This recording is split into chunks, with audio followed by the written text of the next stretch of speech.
Good stuff. Okay, let me see. We're doing squats to start off. Yeah, let's do 3 sets, shall we? I'm not sure how close to 0 to 1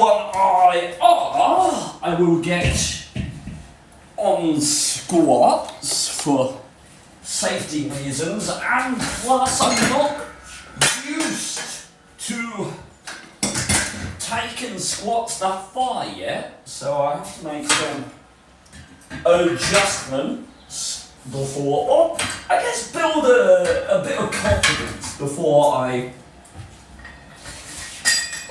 go forehand with squats, make sure that my form's good, which filming these will benefit, no doubt. We're going to warm up with 30 kilos, I think. Roger that, Peabody.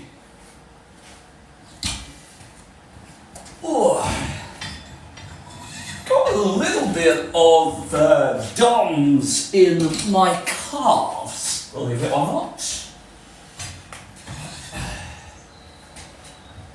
Tell you what, this fabric right here for barbell back squats is not appropriate. Where's my chalk? There you are.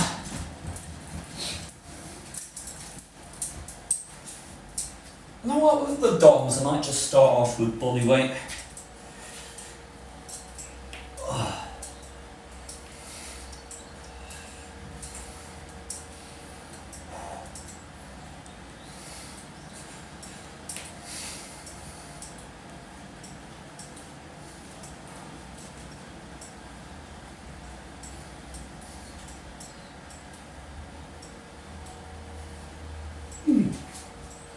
Splendid.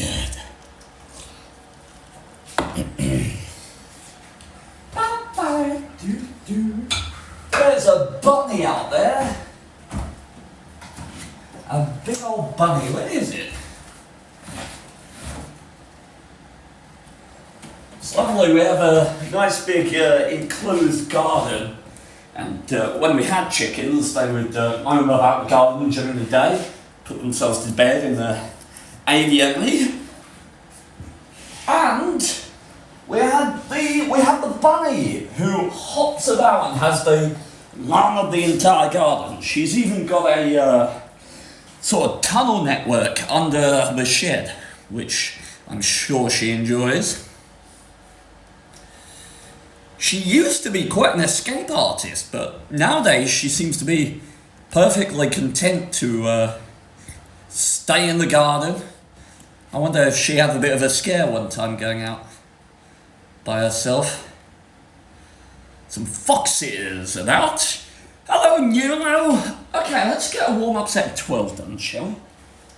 Not sure about cardiovascular implications with 30.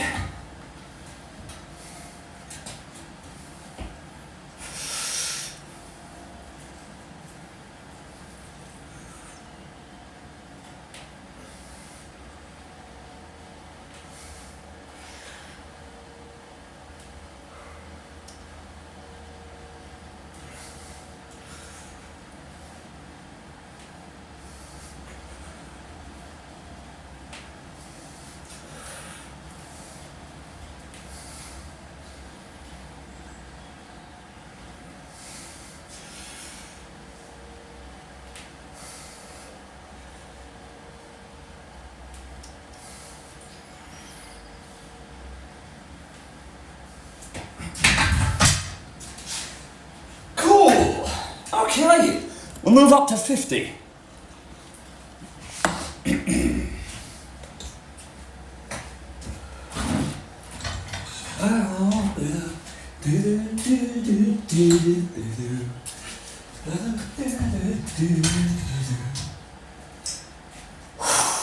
It's warm in here.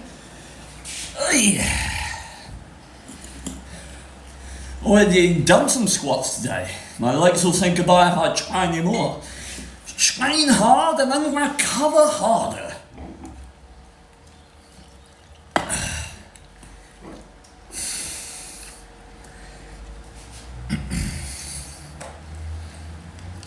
I'm actually sleeping fairly well at the moment.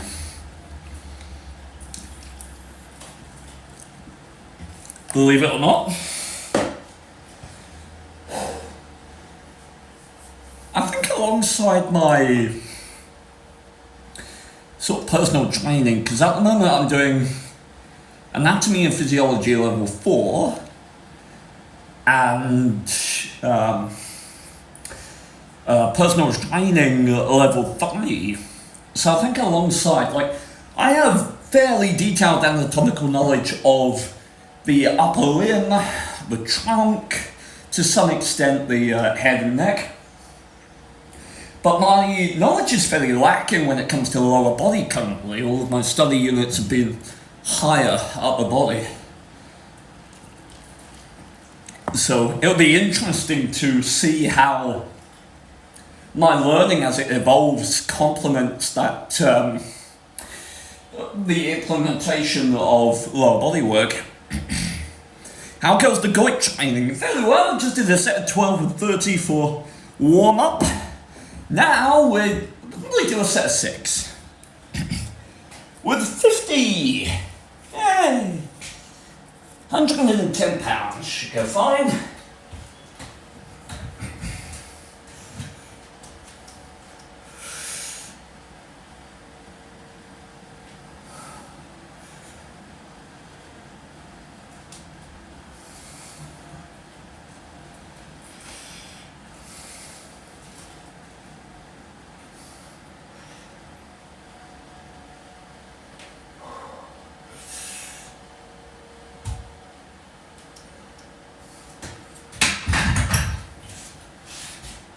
Lovely. Okay, so we're working with 60. I'll take the shirt off. Help! Assistance!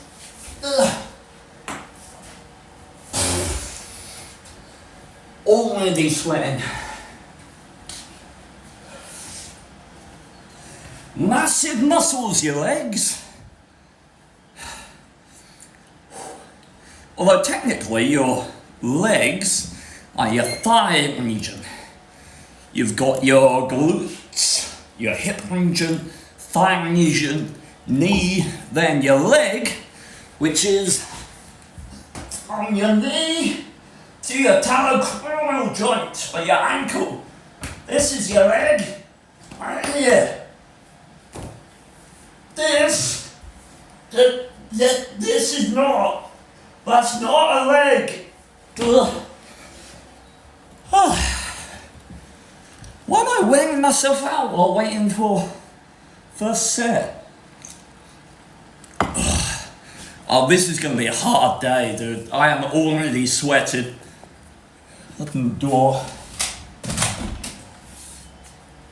Leg day while it's this hot. In a conservatory with glass walls. Glass walls? Glass windows. Oh. And yeah, if you guys see any form breakdown, any silly things that I'm doing, please do point them out. What do you think, chat? Will we fail a set today? Will we fail a set? We don't actually have a amount of reps that it wants me to do for this session. But as I've been saying, like, my lower body training has been rather lackluster due to, I mean, working lower body is very unpleasant, right? Especially if your cardiovascular fitness is lacking, which I feel like mine is. It's very, very difficult to train your lower body hard without cardiovascular fitness becoming a limiting factor. I feel like I've run into that problem multiple times. And I think one of the reasons that is is because I've been afraid to, after training irresponsibly when starting out with the squat and not respecting the weight as I increased it, I ended up with a knee injury, and before I learned how to squat by squatting improperly, I damaged myself, and for a very long time that meant I didn't progress the squat in a way that I should have, which is a shame because it's a wonderful exercise. But what it meant is that I ended up progressing very little in terms of weights. And what that does when you put a huge weight on your back and you're squatting it for, reps above 10 repetitions, cardiovascular limitations become far more likely to become the limiting factor rather than the capability of your actual musculature that's involved in the movement here. Your quads, hams, glutes, whatever it might be, right? So I feel like I've always had that issue. But hopefully, as I start going up to higher weights, respecting the weight this time, with good form, should be able to get some hardcore glute development. Okay, enough. Let's do our first set. Am I going to be able to psychologically get to 0 to 1 reps in reserve on a squat? On a hot day? Give me a good song. What are we going to do for this chat? Shuffle the playlist. Got 500 songs in there. Power by Kanye West. Am I allowed to listen to Kane music? There's some good music there. Okay. No one man should have all that power. Hell yeah.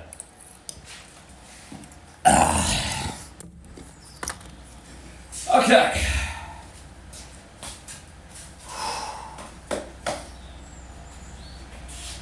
Oh boy, this is gonna suck.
I reckon that was 1 to 2 reps in reserve. 1 to 2.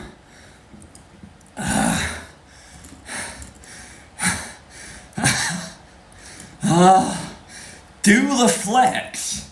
What do you want me to flex? We've got a lot of muscles. Oh.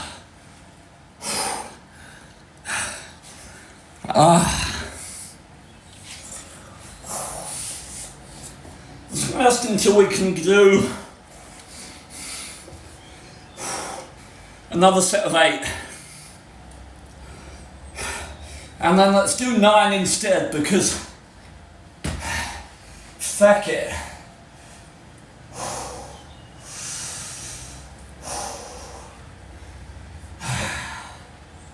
Do I have DOMs in the chest? A little bit.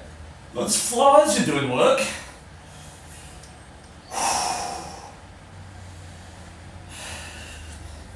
Ugh.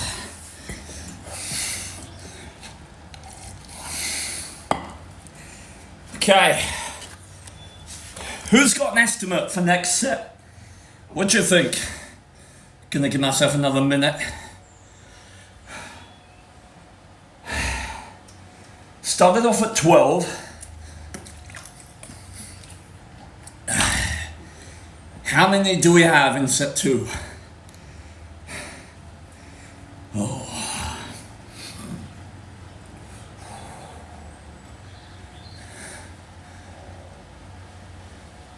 Fun fact, if you want to take your blood pressure or your blood, how's wrong with me, heart rate, you can do it at a prominence here. You place your thumb there. That is your radial nerve being compressed against the radius. If you just then you lightly place your thumb right there, might take a bit of practice, but you can feel your pulse very easily because the radial artery runs superficially there. It's useful. Okay. Oh, if we get 8, I'll be surprised. My legs are not liking this.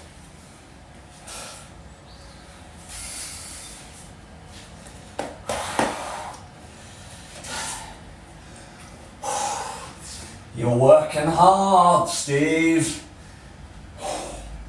This is what working hard for your legs feels like.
Fuck!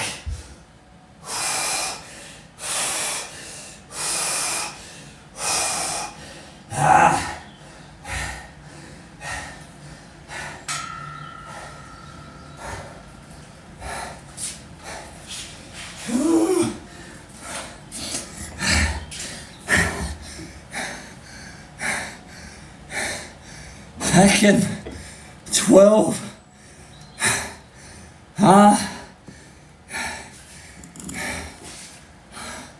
Fuck me.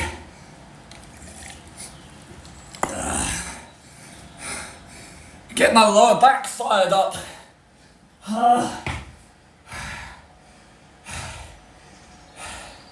Lombolordosis.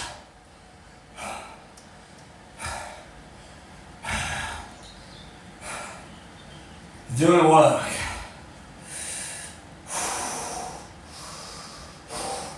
We got one more set, boys.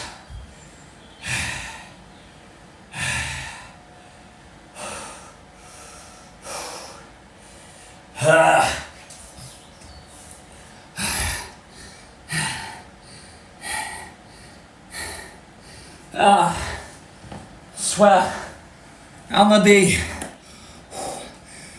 be at 200 pounds by the end of the year.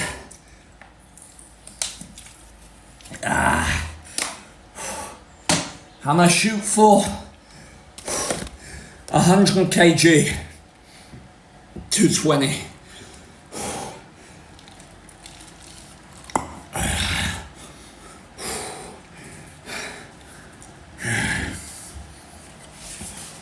Oh God.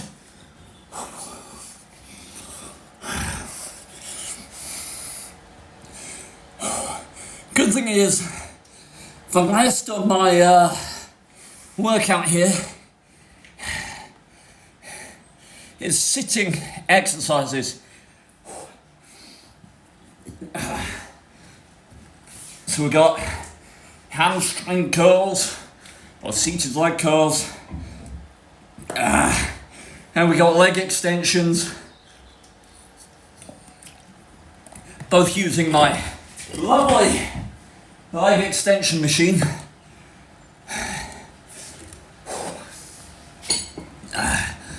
Just join the stream, first thing I see is full screen face out of breath. Hello?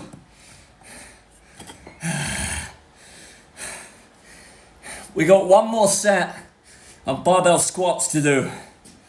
How's my form been so far, chat? I think it's good, but it's very hard to tell without either filming yourself or having people watching. I don't know if we have any people here who are into fitness who can comment. You got scammed? How'd you get scammed? God damn, my heart rate is not going down, dude. Because I'm talking so much. Yep. I need another minute. If you're not ready to do the next set, don't do it. Wait until you can get good work.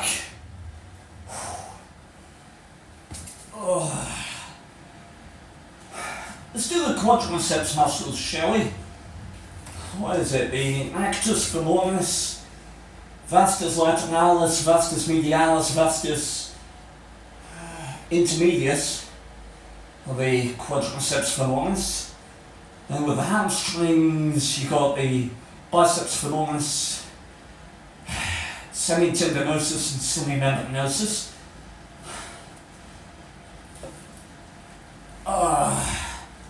Popliteus muscle, gastrocnemius, soleus, tibialis anterior.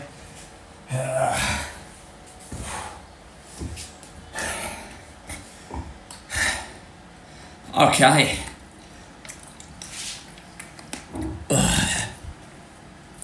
Form looked pretty good. Wonderful, wonderful, wonderful, wonderful.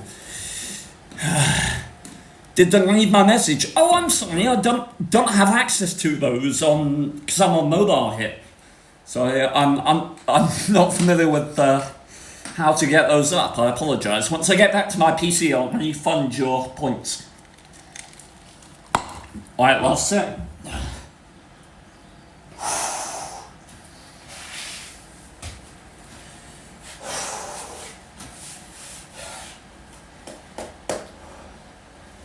Why is it so hot?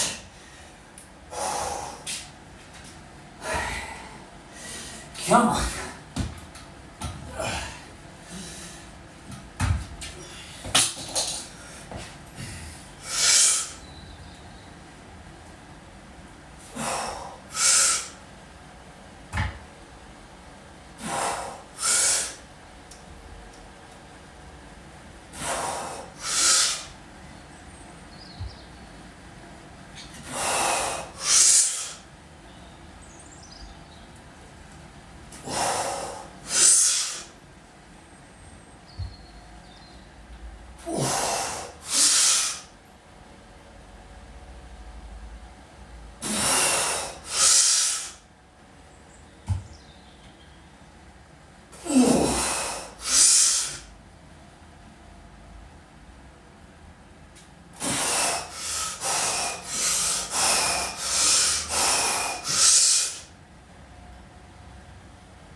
Don't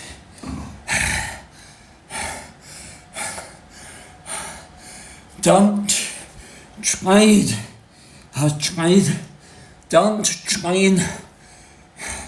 barbell back squats without safeties. Don't do it. Doesn't matter if you think you're in control. You need not be in control for half a second. I think that was 11. Is it 11 or 10? I noted down 11. It's going to make it harder for me next time.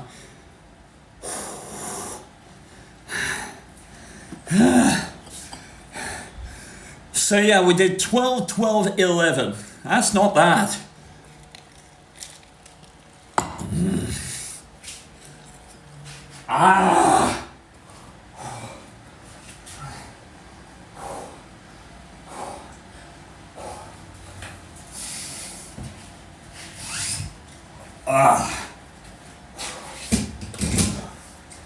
Hammies.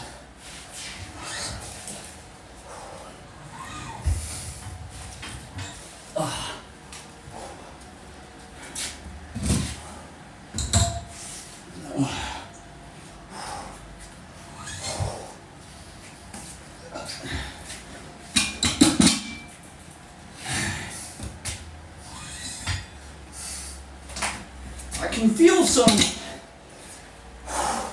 irritation, maybe a strained muscle in the dorsal of the foot. I'm not familiar with the musculature around that area. I know there's a dorsalis pedis artery. Don't know if there's a corresponding muscle.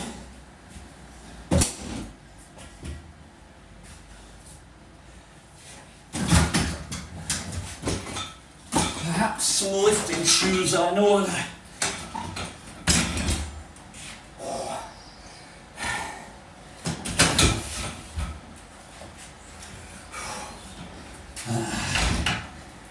Okay, we're going to warm up hammies. God dang it.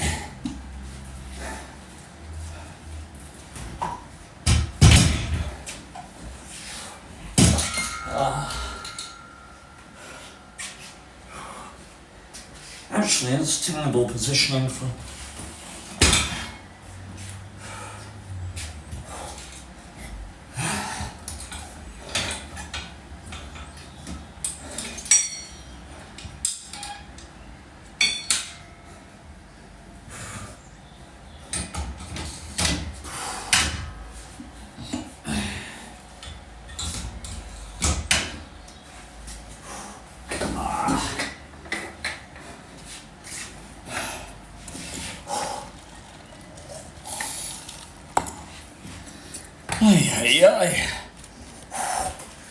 Okay, so we're doing hamstring curls now.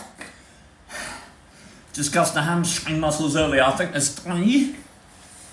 The semitendinosus, semimembranosus, and biceps femoris.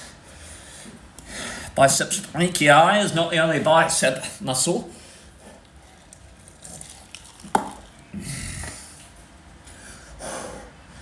And you have more than one tricep as well. Oh, that's the wrong place to go. Oh, I can't adjust my balls without being indecent now. Chat, you may want to avert your eyes. I always adjust my balls after I sit on this, so yeah, if you're sensitive to over the pants ball adjustments, then sorry about that, eh? Okay, simple warm-up set of 12.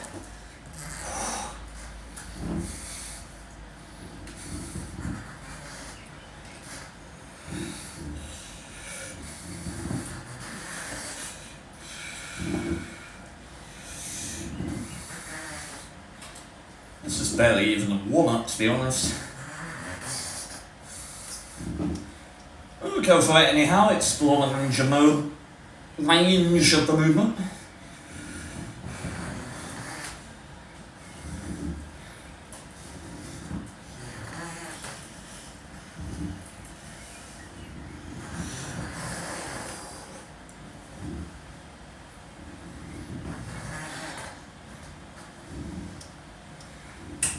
have a bit of DOMS, but it's in the gastrocnemius, so posterior of the leg, or in layman's nomenclature, lower leg. So the gastrocnemius is what we did calf raises for yesterday. It's composed of two muscles, the triceps. Oh no, the triceps summi is composed of two muscles, the gastrocnemius and the soleus. And the gastrocnemius has the joint task, so one of the muscles that attaches to your Achilles tendon. Alright, so the back of your heel, there's a tendon, called the Achilles tendon, that runs there.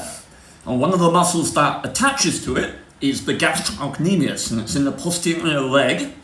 And when it contracts, it causes plantar flexion of the foot. So going up onto your tiptoes, the gastrocnemius in the posterior leg is contracting to help produce that movement.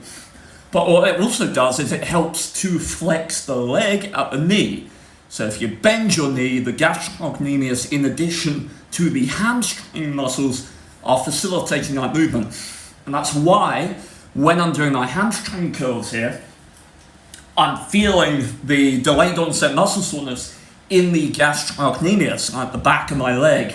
It's because it's an accessory muscle for flexion of the knee, or the leg at the knee joint, which is what we're training here. So it shouldn't interfere, but I am going to feel it.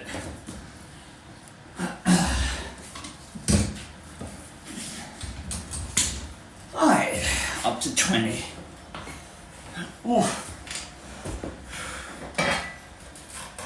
This exercise would be a lot easier if I was a woman. Then I'd have a vulva instead of a feckin' scrotum. My door is wide open. Neighbours just heard me yell scrotum. If you heard someone yell scrotum out of your window, you know you live near me.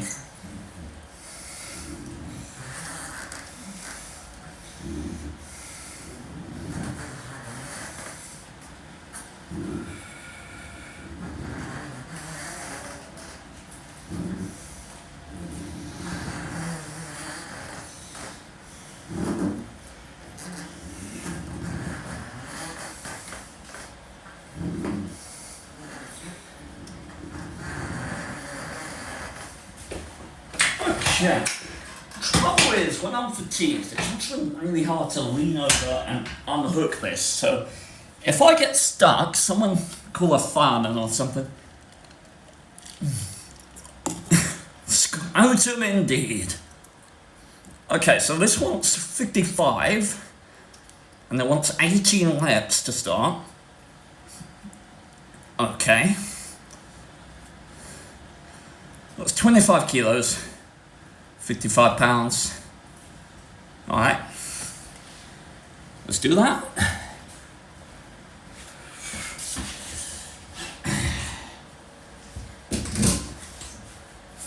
Ooh.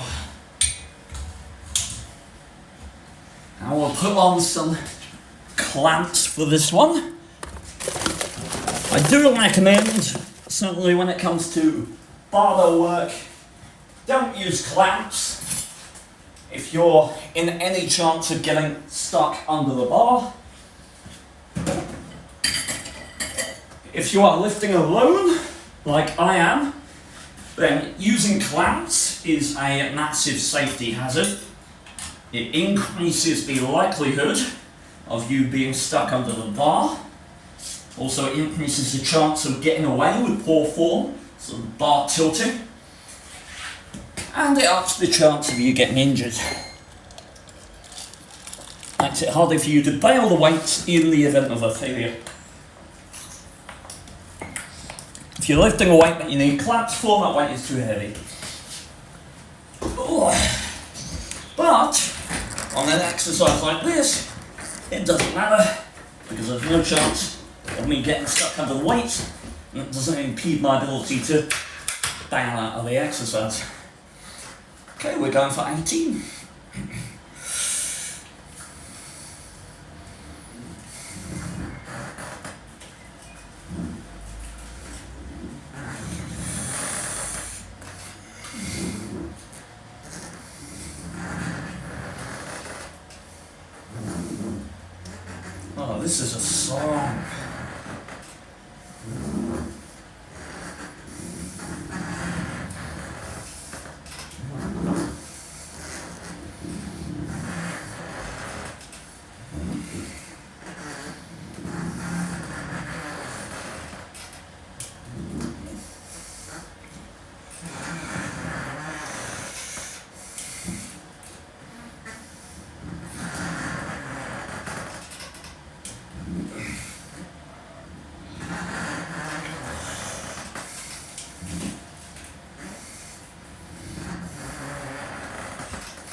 Maybe too higher, I think. Okay. I think I had 2 left there. I think I did 24.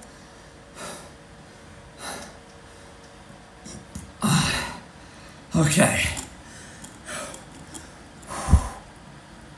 Gonna opt out into that CCLC, not feeling that social need to have a day off. No worries, people. Enjoy. Hope you're gonna recuperate well.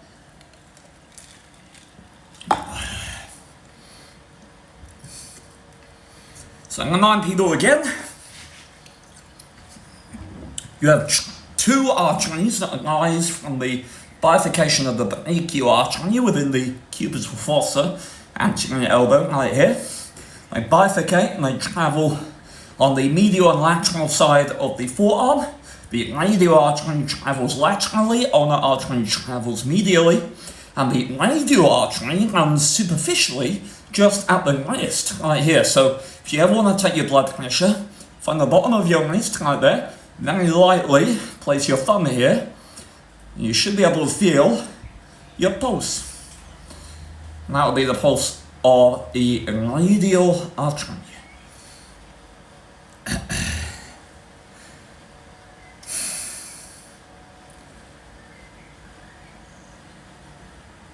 Pop quiz for you, chat.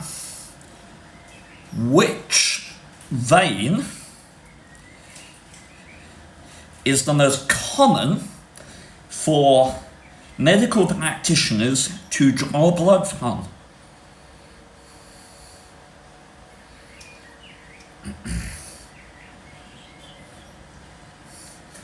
Okay, let's go again.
think that's 18. We did a slow eccentric at the end just because.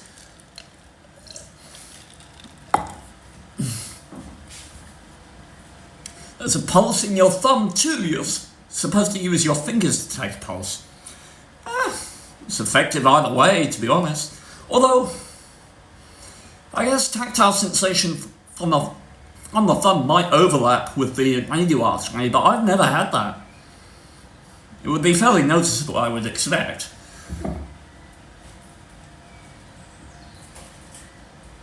Besides, the pulsation difference isn't going to be... It's going to be like milliseconds at the most, I think.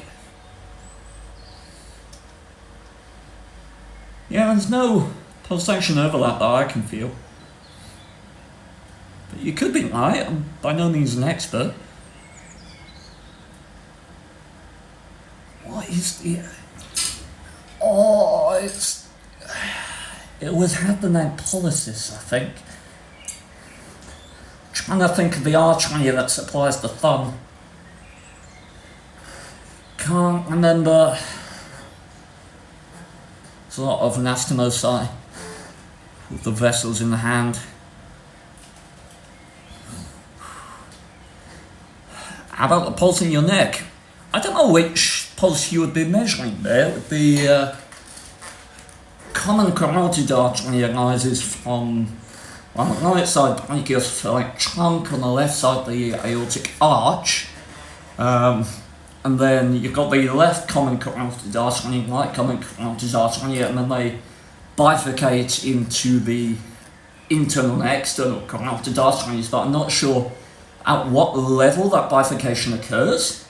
So I'm not sure if you'd be palpating the common carotid arteries or the external carotid arteries. I imagine it would be one of those.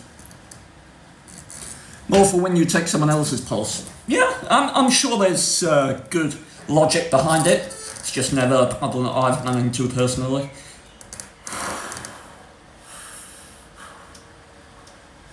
Okay, let's go again.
Okay. I think that was 19. Which I'm pretty happy with. Feeling a little bit of irritation at the medial side of the lower thigh region. I have to look on the my anatomical software to see what tendon that is. I think it's a tendon. Might be muscular. I think it's just a bit of a strain to watch it.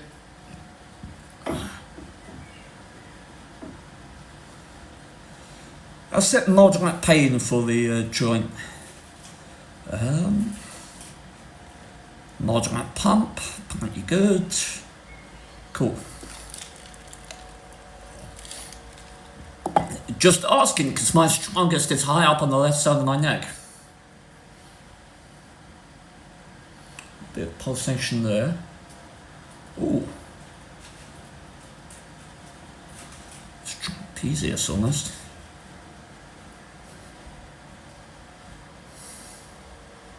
Oh, hello. Hello there. Close to the larynx or the Adam's apple. Interesting. I don't know what artery that would be. Okay. I think the bifurcation into the internal and external occurs at the 4th cervical vertebrae, but I'm far from certain, so don't want to fill your heads with nonsense. Yeah, that is a strong pulse. I recommend not getting stabbed there. Oh. Okay, we're going on to leg extensions. 5 sets. And we got no excuse on leg extensions not to go to 0 to 1 RIR.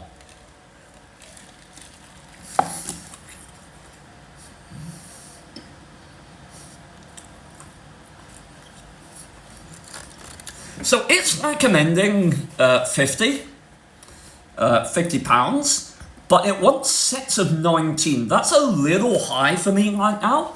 I started out with squats, which were quite taxing for me. So what I'm gonna do, so I'm gonna up it by 5 pounds, try and get that rep range down to sort of maybe 15, 16, as opposed to close to the 20s. Just so that it's a little more tolerable for workload for me personally. I just feel more comfortable at those sort of lower rep ranges because 19 is not really going to benefit a lot of strength gain. And I feel like I've already taxed my cardiovascular system somewhat with those hard squats. So let's do it. Ugh. Ugh.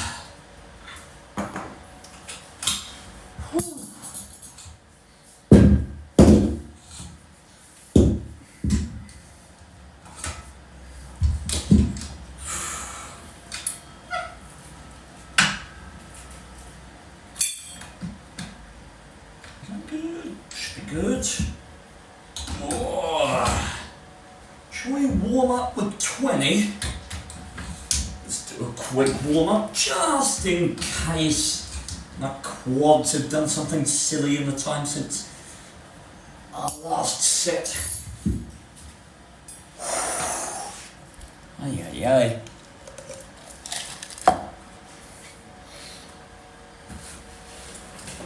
Whew. Still got to consider ab work after this. Well, I don't have to, but I want to.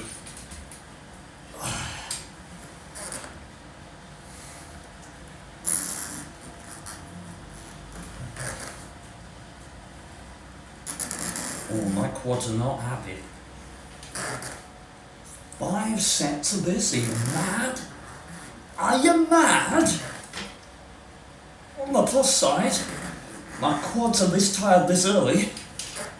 The sets will be short, and I get to that grinding period a lot earlier. Oh, this is gonna suck. But it's gonna suck quickly. Oh, Just think every second that you're grinding, that's the valuable time when you're doing a workout. And you're just moving the weights about and it's all hunky-dory and it's nice and it's fun. You're not really gaining much. It's when you're grinding, it's when it sucks, it's when it's awful, that's when you're making progress. One more progress, mind you. Whew. And chat, question for you. Least favourite exercise? What is it?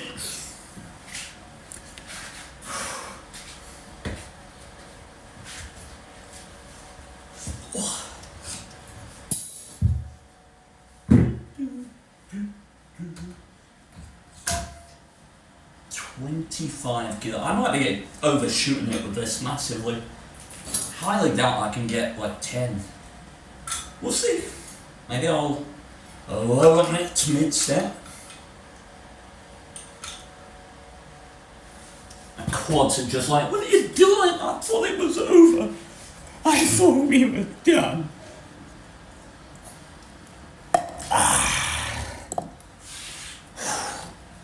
Oh, my poor hammies. Poor hamstrings. They're trying so hard. Oh. Okay.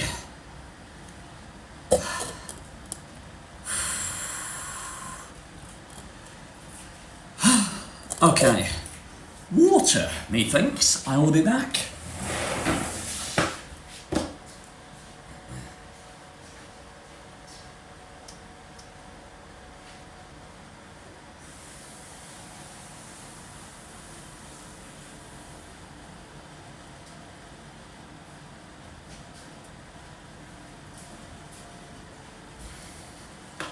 There's a dog out there. A big white dog. Oh my word. Okay. It's the last exercise, Steve. It's the last exercise. Yes, there's 5 sets, but don't think about that. Oh, I'm gonna need a good song, chat. I'm gonna need something. Girls Like You by Cardi B? How transvestite am I feeling today?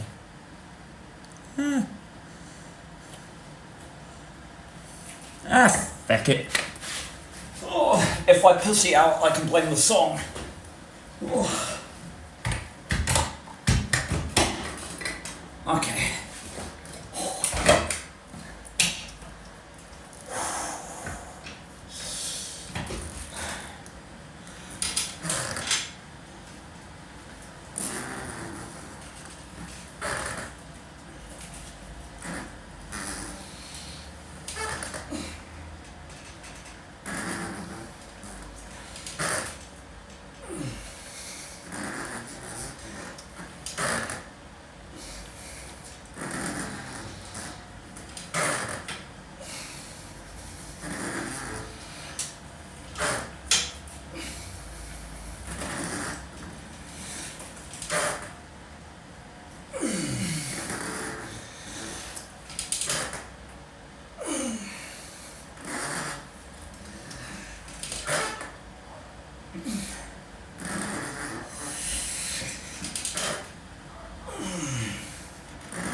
Naughty and slow.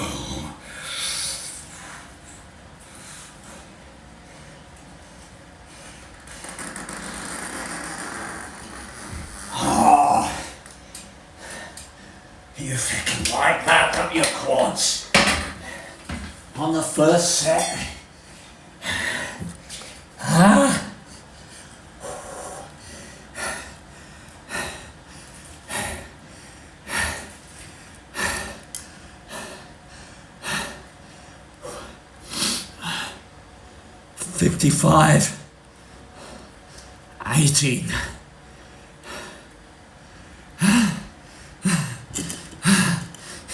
Yay! Thanks for the encouragement, chap.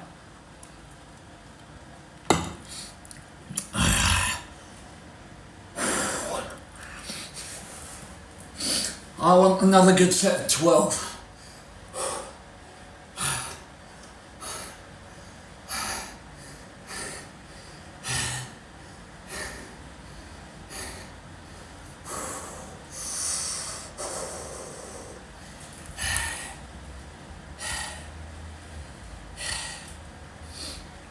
How long are we gonna wait? We got 5 sets in total. Probably should keep the rest times a little shorter.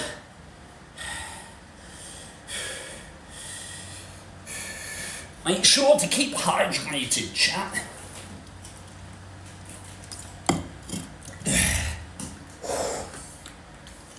You know, humans on average produce about 1.5 litres of urine in a day. Those nephrons in your kidneys work hard. Thank you, Leon. Let's do some more. Hanging for 12. But you know what? I'm gonna do 13. Just because I fucking can.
Fifteen.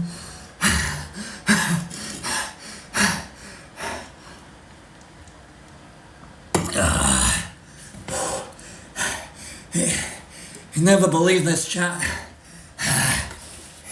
It wants 8. 8 on the next set. 8.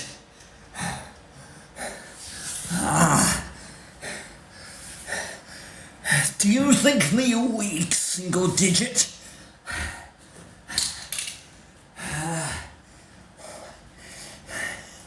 Fucking 8.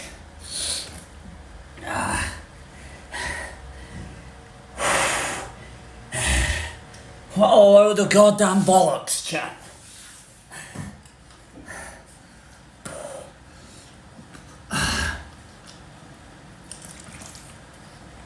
We're getting 12 at the least.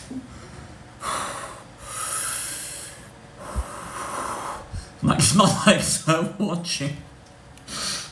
Oh, I will be clear to people. The physique I'm at now, I achieved by training nowhere near close to this. I was probably about, on average, for my working sets, maybe 3 to 5 reps in reserve. That was sort of my standard area that I worked in. And it's got me to the point that I am now. It, without question, works. And, to be clear, it's more pleasant and more sustainable for most people. So I don't want people to look at these workouts and be discouraged and think, oh, to be fit, I need to train in the way that he does. It's not the case. I'm training the way I am because I want to push myself, and I think it's going to benefit my business later to be exceptional with regards to my training effort and ethic. And I think having a great physique is going to help me later down the line. And I really enjoy the physical effort. But I want to be clear, you do not need to train in a way that is unpleasant to you in order to achieve and maintain a great physique. So please don't walk away intimidated by the manner in which I'm approaching my training.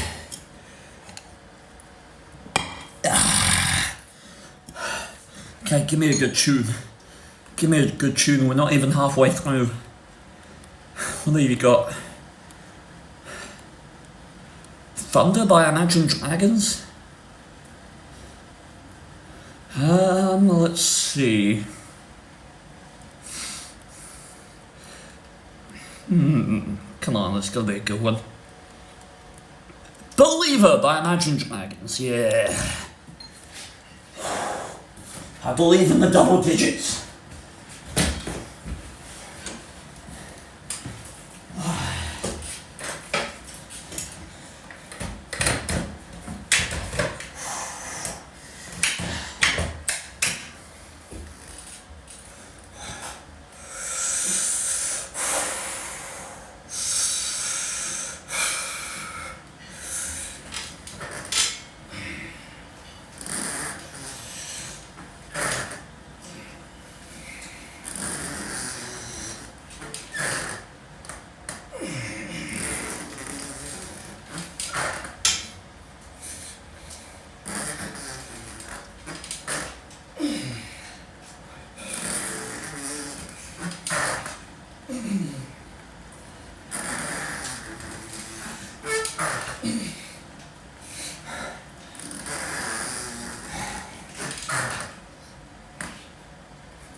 And there's 17 in there.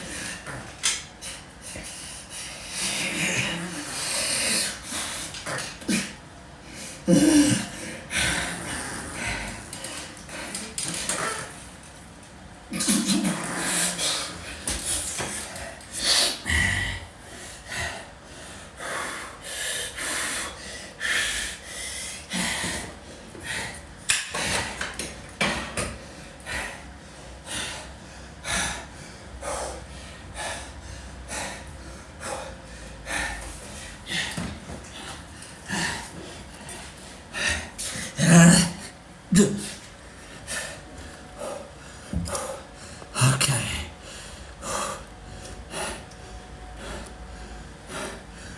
15.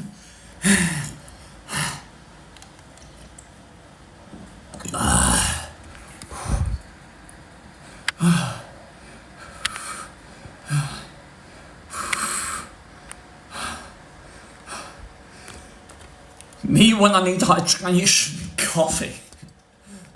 I'll go off my hand. I've lost most of my muscle, except on my legs. I still have marvelous legs. Oh, that's cool. Carrying all my fat around is a nice leg workout. Legitimately, people who are very overweight, their legs and their knees and ankles get massive forces placed upon them while they're ambulating. It's insane. It's one of the reasons why very overweight people tend to live shorter lives, regardless of the quality of those lives, regardless of the actual overall sort of fitness and the increased risk of diabetes and issues of that are associated with obesity. One of the major components is the likelihood of that person becoming immobile. Their habits with their daily life have already led them to eating in excess, having this unhealthy relationship with food, and getting to a weight that is debilitating and reducing their quality and expectation of life. And the pressure that is placed upon these people when they walk or run or just try to move out of the house to live in their daily lives, they are at massively increased risk of injury from even simple tasks, and that is exponential essentially as you put on more weight. And once people of a certain weight become bedridden and immobile, it's very, very hard for them to recover from that. It really is a shame, but there are ways around it. Caloric restriction is effective because of the laws of thermodynamics, but I think it's the way that that's introduced that needs work by a lot of fitness communicators, because most people who are overweight will have tried some manner of restriction before, and likely due to the way that it was implemented and their lack of success have a sour opinion of it. Excess body weight is accumulated through habits that build up over an extremely long time, and they should disappear in exactly the same way. People who are overweight and are looking to lose weight should make very small adjustments. They should swap full fat milk for skim milk. They should swap baked beans for a no added sugar variant. If you have beans every day and you cut down on them in some way, you swap to another style of beans that are 50 less calories, that adds up over the days of your life to the point where making that tiny change over a year could lose you a pound or two of fat just from that tiny little change. So we should recognize when communicating this to people who suffer with food addiction or a bad relationship with food, you have to realize that they got to that point slowly and they're not getting out of it fast. So I think that's important to take away.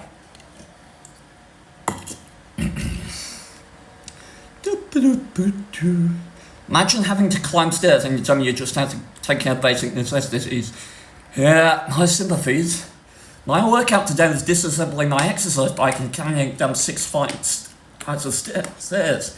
Sadly, an hour of nothing to hang my clothes on. Nice. In that time, I could bench 400 pounds. God damn. That is quite a milestone for us, so well done to you. But managed to go from 125 to 110 by caloric restriction, mainly eating just beans and eggs. Only unhealthy, but yeah, like this. There are ways to do it properly.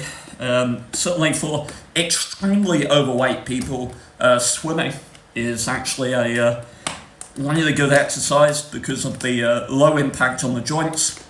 Just getting someone in the pool and getting them to walk in a pool that supports them, takes half of their weight off essentially, and just having them walk for half an hour, however long I can do it.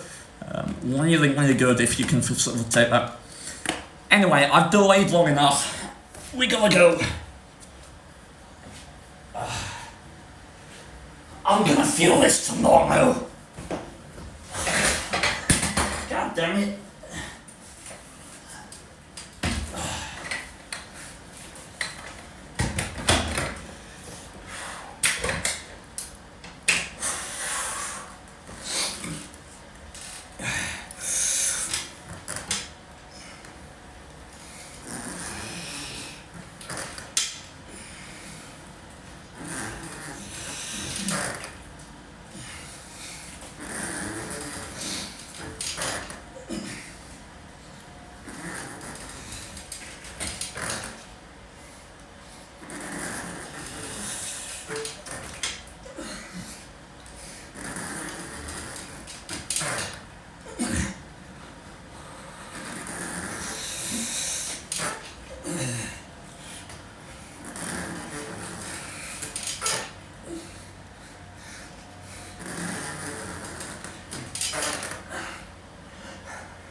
You had one more? You probably might. I failed on the way up. I do think if I'd given myself 3 breaths, I could have got one more. But we got one more set. So I'm not too bothered about sort of 1 to 2 IR for set 4. We're saving 0 to 1 IR for set 5.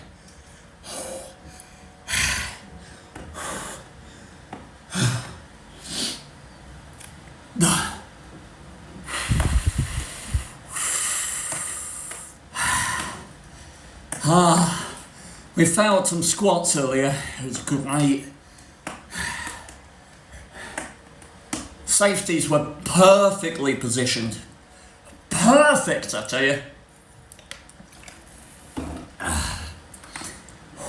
We're going to do some ab work after this. We're going to finish at like 7:20.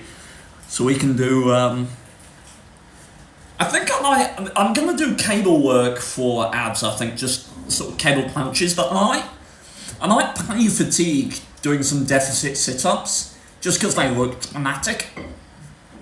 And the thing is, I love them. I think they're really great. My issue with them is that I can't really go to failure on them. Because if I go to failure, then... well, I'm going to break my back, which would be inconvenient. Is that your home gym? It is, yes. I'm blessed to have a home gym space. It is in a conservatory though, so after the sunny day that we had today, starting the workout with 3 sets of barbell back squats was somewhat unpleasant. Oh God. Okay, let's get a good song to do the last set with.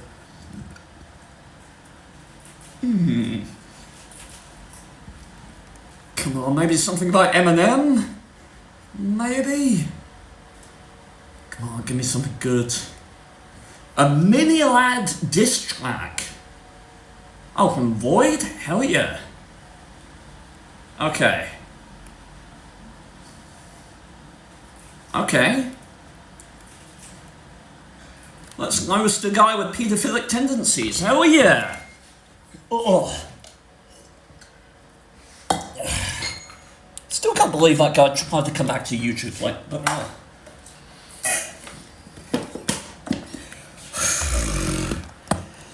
oh, this is gonna suck.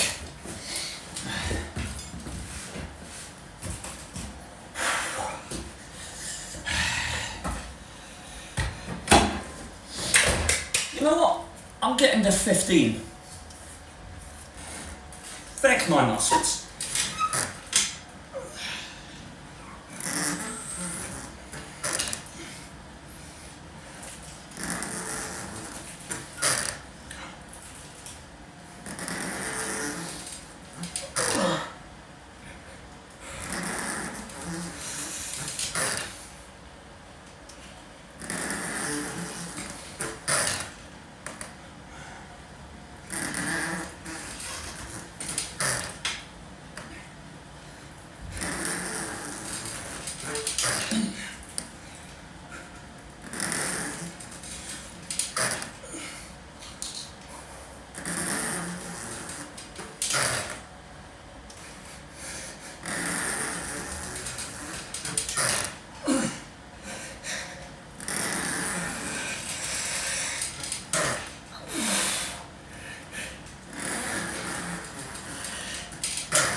I don't think I had one more.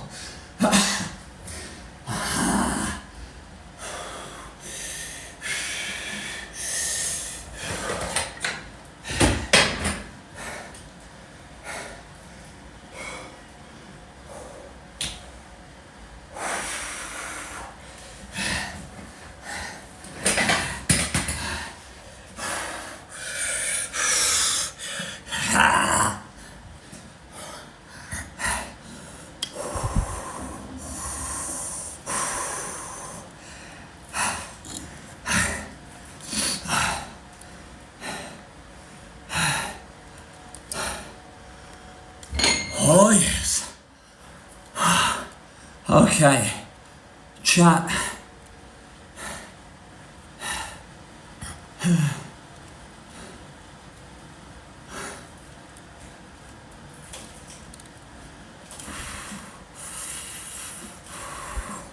We're doing ab work. So we're gonna start off with deficit sit-ups. Then we're gonna switch over to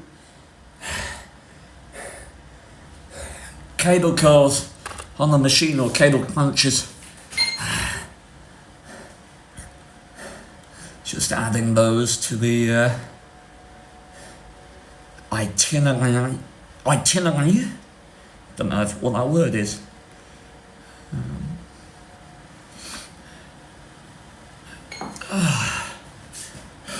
Oh, goddamn.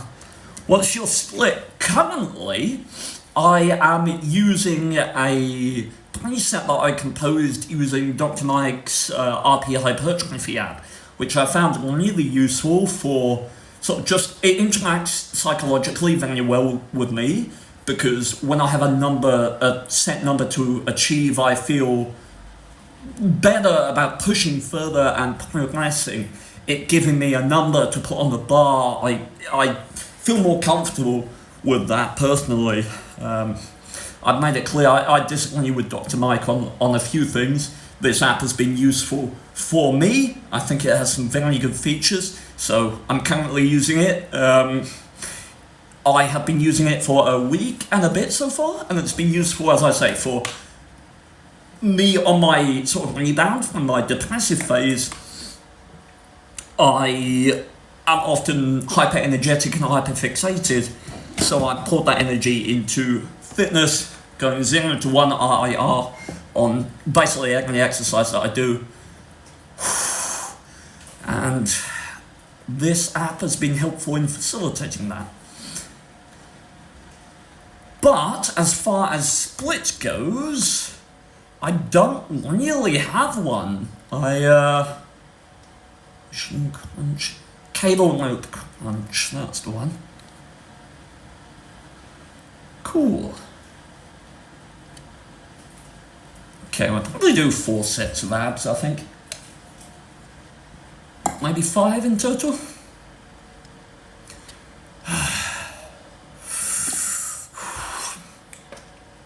What do you think about doing laps past failure? I cheat curls up and then control them back down. I think it has a lot of merit. It obviously depends on, I mean, it's one data point as part of a larger spectrum if you're talking about sort of general fitness training. But in isolation, I think failure training, as far as I've experienced and as far as I understand it, is very good when used wisely. For example, what's a good example? It was last workout, wasn't it? What exercise did we do that was, it was my flies. I was doing chest flies, and I stopped with about, I'd say, 3 to 4, maybe 2 to 3 reps in reserve, and it was because I was a technical failure, as opposed to muscular failure.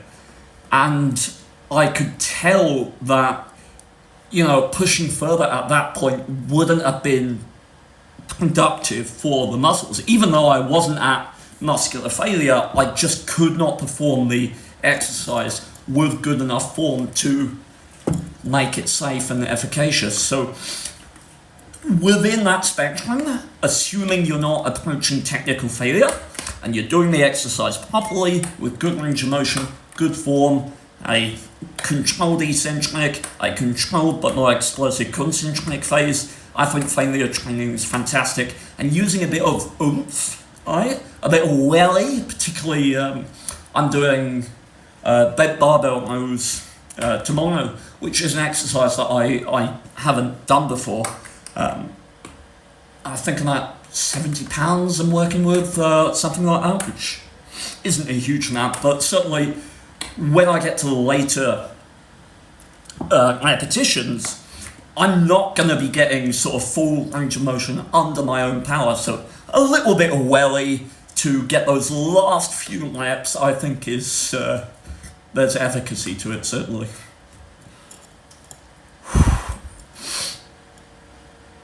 In the end of the set, when I can't do a pure rep anymore, as I say, I have in the past got my dad, when I'm doing overhead press, for instance, I get my dad to come in, stand in front of me, and when I'm failing at rep, he just takes his fingers, puts them under my elbows, just does this.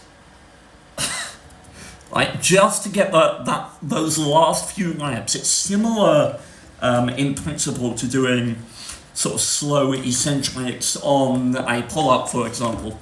It's a popularized training method for achieving a pull-up for people who can't, is to jump up to the bar in the fully contracted position and then slowly lower yourself down, because our muscles are stronger when stretching than they are when contracting.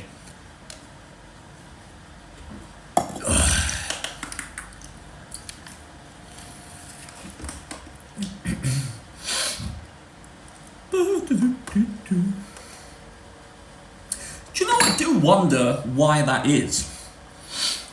Why the eccentric phase allows you to, or seems easier than a concentric movement. I do wonder if it's to do with flexion. Like the muscle fibers of skeletal muscle are enclosed in a sarcolemma, or muscle sheath, and these contract and pass by each other, right? So like that's what a muscle is doing when it contracts. These fibers are passing over one another, so far as I understand it. And I do wonder if when they're contracting, they have to fight against friction, right? They have to push past each other. And when they're expanding or when they're lengthening, friction is actually assisting because it's resisting that movement. I wonder if that's the cause. I don't know. It might be something that I'll look into, because that does sound interesting, but that would be my postulation. Ugh. Also, fibers are passing on that resist action. Yeah, perhaps I'm getting too... it's probably a simpler explanation than I'm postulating. Right, shall we do some ab work then? Let's do a warm-up set, shall we? Hey.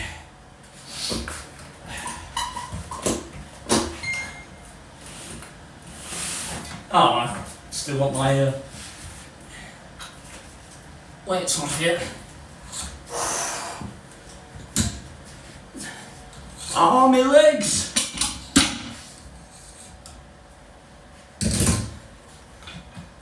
Bitch, I'm doing bent barbell rows tomorrow. Bent barbell rows. If my legs give me DOMs and I have problems, we shall see.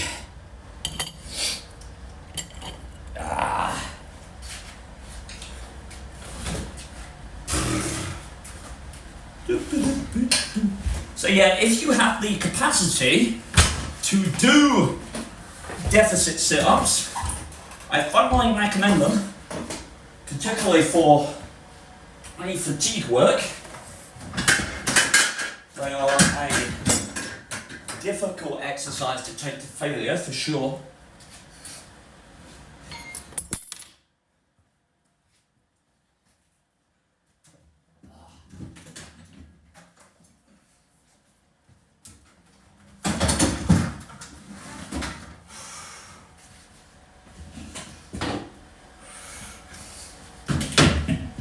Oh, warm-up set of 6, I think.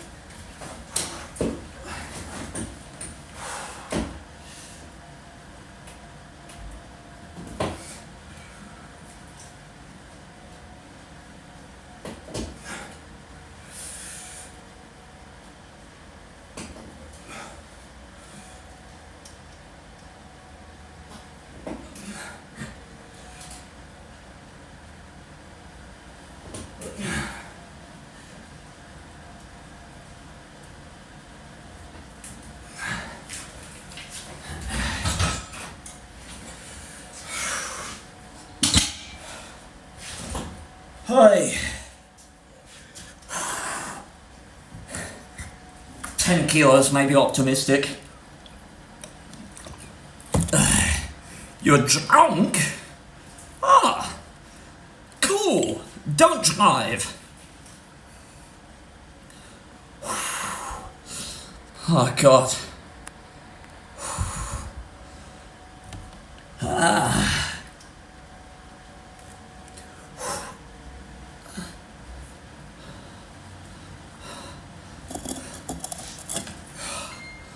Hey chat, another question. What's one sort of fitness related thing or milestone that you've always wanted to achieve? For me it's a 6-minute mile, which I don't think I'll ever achieve.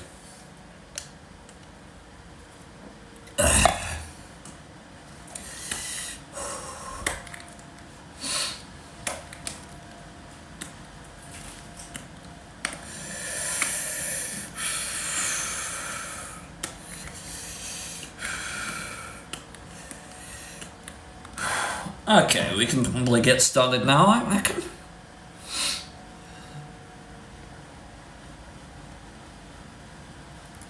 Let's see, starting out with 22 pounds.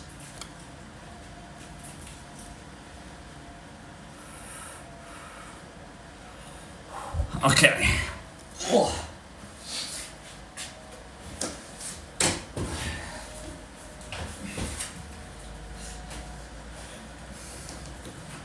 So yeah, you can see why this would be a difficult exercise to take to failure.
So yeah, I feel like this is a really good exercise to do at the start of any ab work that you do, primarily so that you can fatigue your rectus abdominis and then go into exercises that are more easily taken to those later stages of sort of 0 to 1 RIR.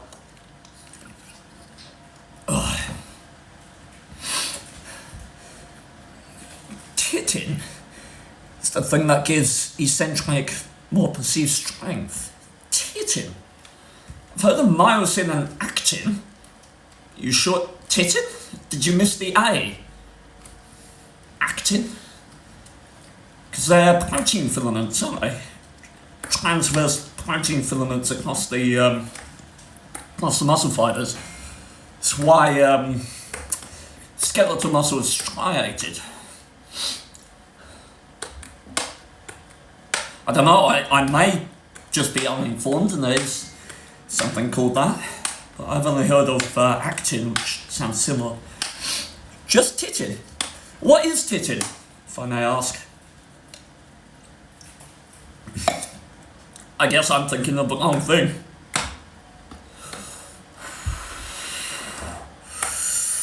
Tell you what, I can do some research on my side.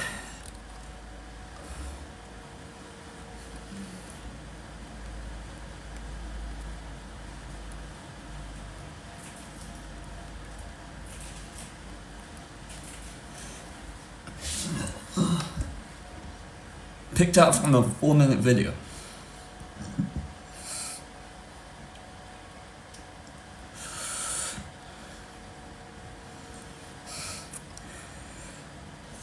The muscles that are elongated while activated are stronger and require less energy per unit of force than muscles that are shortening. Why? Several hypotheses have been suggested to explain increased muscle force that persists following eccentric contraction, including increased cross-branch force, non-uniformities in sarcomere. So sarco is a prefix that means flesh, I think. Sarcomere length, so it would be muscle sheath, I think. Sarcolemma, or half sarcomere length, and enlargement of structural. Hang on. I think this is the abstract of a paper. Let me see if I can trace it up. Oh, here you go. Title of this paper, Physiological Mechanisms of Eccentric Contraction and Its Applications, a role for the giant titin protein. Interesting. Let's read the abstract, shall we? When active muscles are stretched, our understanding of muscle function is stretched as well. Our understanding of molecular mechanisms of concentric contraction has advanced considerably since the advent of sliding filament theory, whereas mechanisms for increased force production during eccentric contraction are only now becoming clearer. Eccentric contractions play an important role in everyday human movements, including mobility, stability, and muscle strength. Shortly after the sliding filament theory of muscle contraction was introduced, there was a reluctant recognition that muscle behaved as if it contained an elastic filament. Gene Hansen and Hugh Huxley referred to this structure as the S-filament through their concept and gained little traction. This additional filament, the giant titin protein, was identified several decades later, and its roles in muscle contraction are still being discovered. Recent research has demonstrated that, like activation of thin filaments by calcium, titin is also activated in muscle sarcomeres by mechanisms only now being elucidated. The MDM mutation in mice appears to prevent activation of titin and is a promising model system for investigating mechanisms of titin activation. Titin or titin? Titin stiffness appears to increase with muscle force production, providing a mechanism that explains two fundamental properties of the eccentric contractions, their high force and low energetic cost. The high force and low energy cost of eccentric contractions makes them particularly well suited for athletic training and rehabilitation. Eccentric exercise is commonly prescribed for treatment of a variety of conditions, including sarcopenia. So penia, I believe, means deficiency. Sarco meaning flesh, so it means deficiency of perhaps muscle fibers or muscle sheaths. Osteoporosis. Osteo means bone, porosis means softness, so abnormal bone softness, brittle bones, lack of vitamin D, that kind of thing, easily fractured bones, and tendinosis. So osis, I think, means irritation, similar to isis, which means inflammation. Osis may mean disease or condition, tendon, obviously, reference of tendons. Use of eccentric exercise in rehabilitation and athletic training has exploded to include treatment for the elderly as well as muscle and bone density maintenance for astronauts during long-term space travel. Fun fact, longest tour of duty aboard the ISS, I believe, was Scott Kelly and Mikhail Konyenko, I believe. And just to give perspective, due to osteoclastic processes, which are basically bone-degrading cells within our bodies, the elderly on Earth lose about 1 to 2% of bone mass per year, right? Whereas astronauts, due to microgravity that they experience, or the lack of perceived gravity that their body experienced, they lose about 1 to 2% per month of bone mass in space.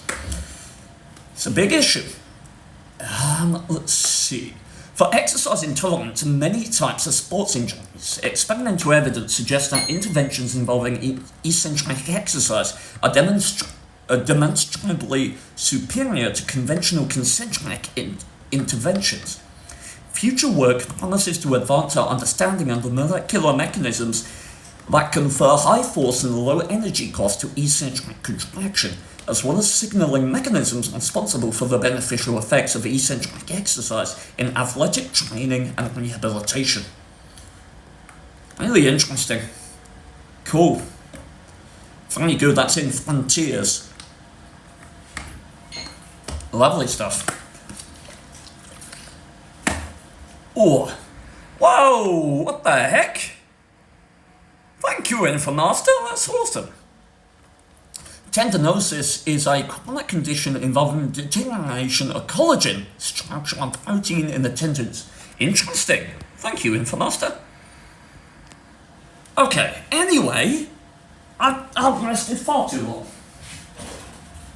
Stop making excuses, Steve. Get some work done.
Okay. Decent new fatigue work, I'd say. I need to find out what I did last time for cable work.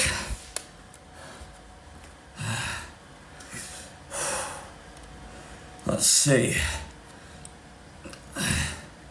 Was it Wednesday I did our work? No. Thursday? No. Friday? Yes. Okay, so I went up to 60 pounds. Cool. Well, let's do that then. So, 62 pounds? No. I imagine 27.5 kilos. Yeah, 60.62. Beautiful.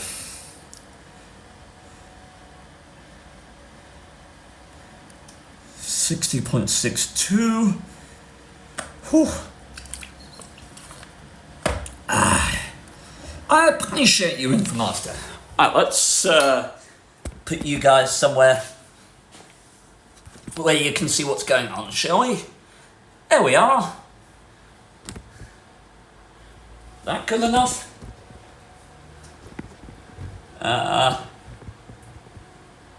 There you are, chap. Okay, this is only my second time doing this exercise, so it's been interesting. 27.5, eh?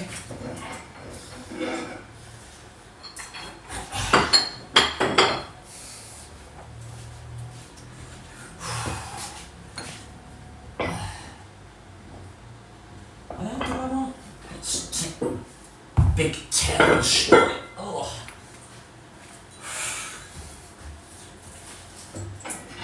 He's gonna hit me in the ass. He might hit me in the ass. That would be unfortunate.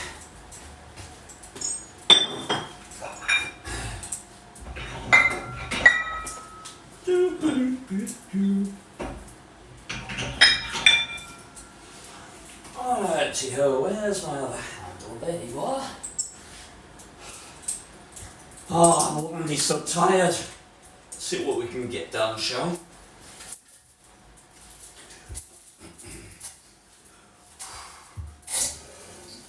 I'm familiar with this exercise.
Now, I had my doubts about that exercise.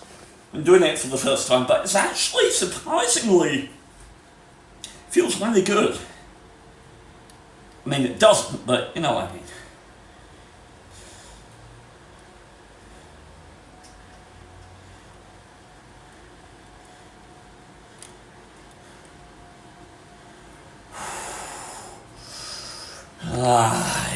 Yay. Oh, thank you, fine fellow. Appreciate you.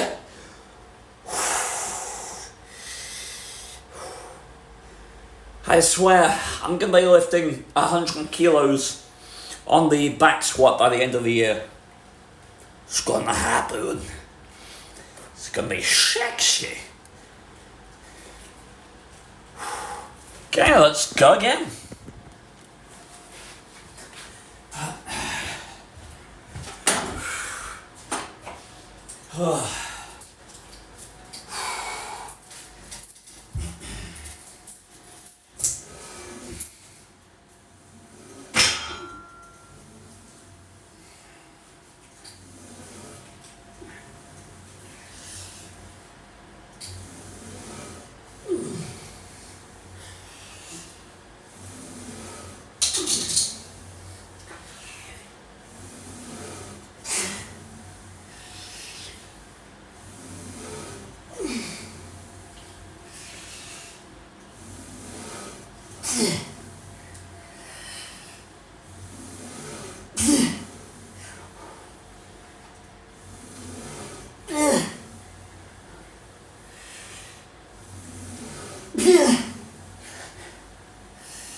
Seriously, do try those if you have the ability.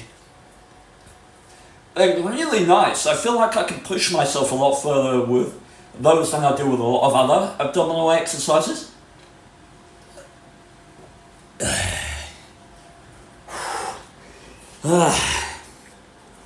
Last set, chat. Last set. Yeah, it can be a little uncomfortable, but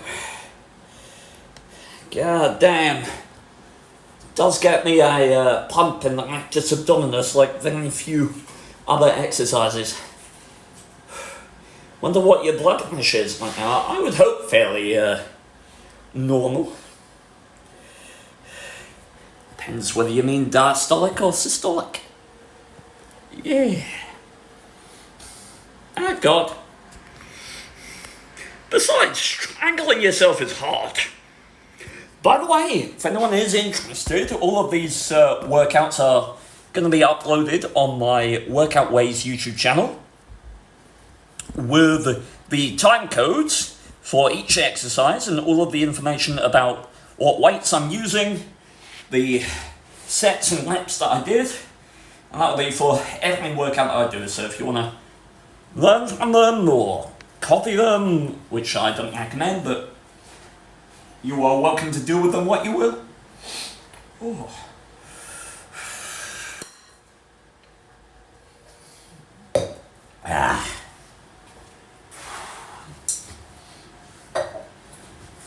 Last set.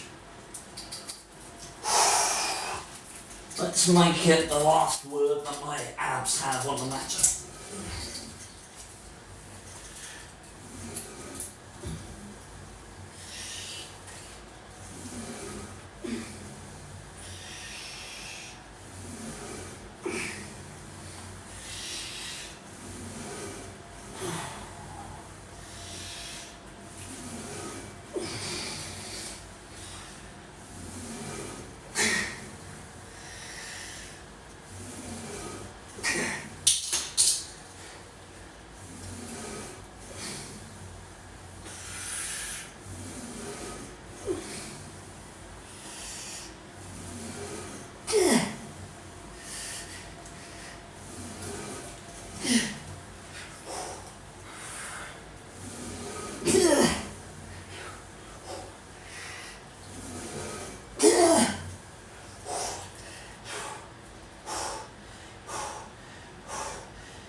Okay. Chat. That is the workout. That's legs and abs. Primarily focus on quads and hams. We'll add some glute focus next lower body day. Tomorrow we're doing some back. I think there's some more chest work, some triceps, maybe some shoulders, I'm not sure. Whew. Okay, so reminder again, These workouts will be uploaded on workoutways.co.uk. I'll be streaming all of my workouts at 6 p.m, so you can always join me, ask some questions, have some fun, have some background noise. And yeah, I'm not sure whether I'll be live tonight at 10 p.m. People wasn't going to join me, so I might use it to do some studying, but we shall see. And yeah, this is gonna be epic, dude. By the end of the year, I'm gonna have made some serious progress. I feel so goddamn invigorated for working out again after that depressive phase. So coming back in and just throwing myself at it, going as hard as I can while still respecting the weight and the form and the range of motion. It is an art form, and hopefully it's going to pay off in the long run. I'll get some good results, and I'll be able to share those with other people. So thank you so much, everyone. It's been a privilege. Yeah, I'll see you tomorrow if you're about, or tonight if I go live again. Thank you so much. Bye.